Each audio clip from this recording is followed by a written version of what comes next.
অনেকে বলে হুজুর বিমান হামলায় মারা গিয়েছে, বিমান জ্বলে পুড়ে ছাই হয়ে গিয়েছে, তার কবর কোথায়? তার আত্মাটা যেখানে আছে ওই জায়গায় প্রশ্ন আছে না নাই? অনেকে বলে হুজুর সাগরের মধ্যে পড়ে মারা গিয়েছে, তিমি মাছ খেয়ে ফেলেছে, তার কোনো অস্তিত্ব নাই, কিন্তু তার রুহুটা আছে না নাই? প্রতিটা রুহু সংরক্ষণ করে কে? প্রত্যেকটা আত্মা আল্লাহর কাছে সংরক্ষিত থাকে। প্রতিটা রুহু, প্রতিটা মানুষ মালাকুল মাউতকে দেখতে পায়। আপনিও দেখবেন, আমিও দেখব।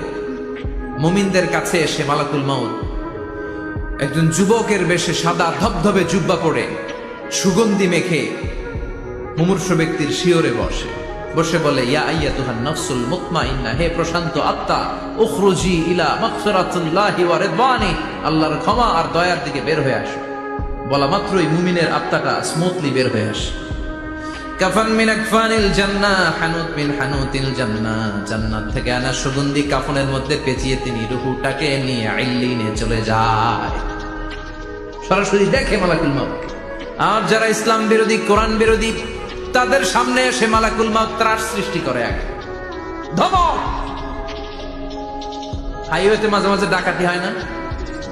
বাসগুলোর মধ্যে যখন ডাকাতি হয়, বাসে থাকে 50 জন, ডাকাত ঢুকে 5 জন, এই 5 জনের ভয়ে সবগুলো পেশাব করে দেয়।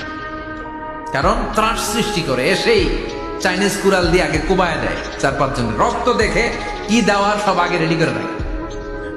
মালাকুল মাউত এসে কাফের নাস্তিক মুশরিকদের সামনে সেরকম একটা ত্রাস সৃষ্টি করে, ভয়ে লোকটা কাঁপতে থাকে।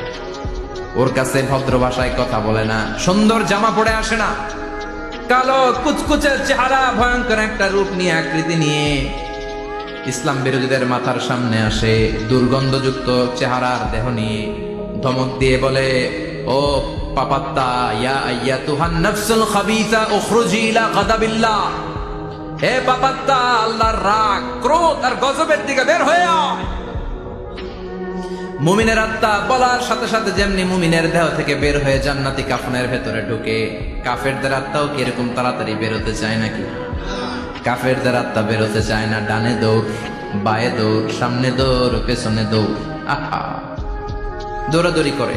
মালাকুল মাউত এটাকে টেনে হিচড়ে, একটা জীবিত ছাগলকে জবেহ না করে, জবাই না করে, তার চামড়া উল্টার দিকে টেনে হিচড়ে বের করলে ছাগলটা যত কষ্ট পায়, এর সে কমসে কম 70 গুণ বেশি কষ্ট দিয়ে কাফের মুশরিক আর গাদ্দারদের রূহ কবজ করা হয়।